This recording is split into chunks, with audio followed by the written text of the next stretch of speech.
Oi pessoal, tudo bem? Esta semana eu estou postando vídeos da entrevista que eu dei na semana passada para a Rede Evangelizar. Eu participei do programa Fé na Vida e conversei sobre racismo e também bastante sobre o canal Brasil de Cor.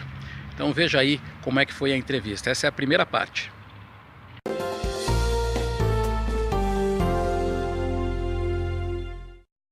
Muito bem, estamos de volta com Fé na Vida desta quinta-feira, 27 de julho de 2017. Aqui na bancada comigo, Elivelto Oliveira. Seja muito bem-vindo, Elivelto. Hoje a gente fala sobre preconceito racial. Muito obrigada pela sua presença aqui. Por favor, vamos conversar. Eu que agradeço o convite, eu sempre estou acostumado pela tela. É isso mesmo. Elivelto, conta pra gente primeiro a instituição do Brasil de Cor, como é que começou isso?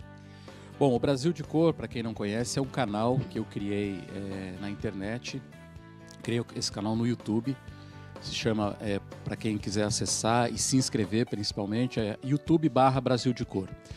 É um canal que eu criei para dar oportunidade e visibilidade para os negros brasileiros. E por que isso? Porque o Brasil hoje é o segundo país mais negro do mundo. Ele só perde para a Nigéria, na África. Tirando a Nigéria, o Brasil é o país com a maior população negra e parda do mundo. E nós não vemos os negros na mesma proporção, que é 52% da população brasileira. Nós não vemos esses negros na televisão, não vemos na rua, não vemos nos shoppings. Então eu criei esse canal para dar essa visibilidade e oportunidade para os negros. Bom, quero te convidar então, Elivelto, a acompanhar uma reportagem que a nossa Central de Jornalismo fez a respeito de uma situação de racismo envolvendo uma criança lá em São Paulo. O casal é aqui de Curitiba. Você vai ficar sabendo então todos os detalhes nesta reportagem e a gente conversa sobre tudo isso. Jorge e Tatiane estão juntos há 12 anos e têm 2 filhos. Há 2 semanas, o casal esteve em São Paulo para uma programação de lazer com as crianças, mas um ato de preconceito marcou a viagem da família. Isabela, que tem 11 anos, é filha adotiva do casal e negra. A cor da pele foi suficiente para a discriminação. O segurança da loja da Starbucks da Alameda Santos com a Alameda Campinas tentou retirar a nossa filha adotiva, que é negra, de dentro da loja, dizendo que a loja não admitia pedintes.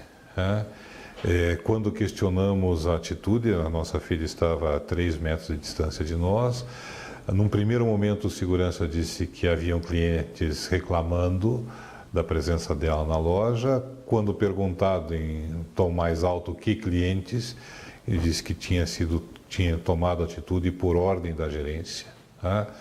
Chamamos a gerência, que disse que seguia as orientações da empresa. Além do constrangimento em público, a atitude dos funcionários da cafeteria afetou os hábitos da filha do casal. Ela sente a discriminação, e isso faz com que ela passe um período com dificuldade de sono, dificuldade alimentar, com às vezes até choro imotivado.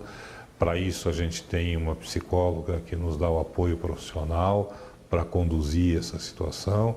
Tanto é que hoje eu já posso te dizer que ela está mais estável do que ela estava há uma semana atrás. Os dias passaram, mas Tatiane recorda o sentimento ao lembrar do crime de ódio praticado contra a filha. Raiva, tristeza, porque acho que você pode, para um adulto ser discriminado, já dói muito. Por uma criança, é pior ainda. Não foi a primeira vez que a família sofreu com o racismo. Então os pais resolveram compartilhar o ocorrido nas redes sociais. A postagem teve milhares de curtidas e centenas de compartilhamentos. Um boletim de ocorrência foi registrado junto à polícia e a família ingressou com processo judicial contra a empresa. É uma questão de honra e é uma questão pedagógica, para as pessoas saberem que podem ter que responder por atitudes discriminatórias. O caso de racismo enfrentado pela família da Tatiane e do Jorge é mais comum do que se imagina. Segundo o IBGE, mais da metade da população brasileira é formada por negros e pardos, pessoas que enfrentam a discriminação todos os dias. Apesar das leis que criminalizam o racismo, entre 2014 e 2015, o número de denúncias sobre preconceito racial aumentou em 43 vezes no Disque 100. Esta especialista em diversidade étnico-racial avalia que o racismo é uma herança histórica e os atos de preconceito praticados hoje são uma forma de resistência ao empoderamento dos negros. elite brasileira ela sempre se orgulhou da suposta democracia racial, né? Ou seja, os negros convivem em paz com os brancos desde que os negros estejam em funções subalternas, que aceitem ser humilhados, que aceitem que o seu cabelo e o seu corpo são feios. Quando isso começa a mudar, alguém fica incomodado. Para eliminar as práticas racistas, os caminhos são os da denúncia e o da conscientização. Eu penso que são várias frentes. Uma é a da judicialização. Acho extremamente correto que as pessoas que sofram algum tipo de discriminação racial, de racismo, façam, né, jus à justiça.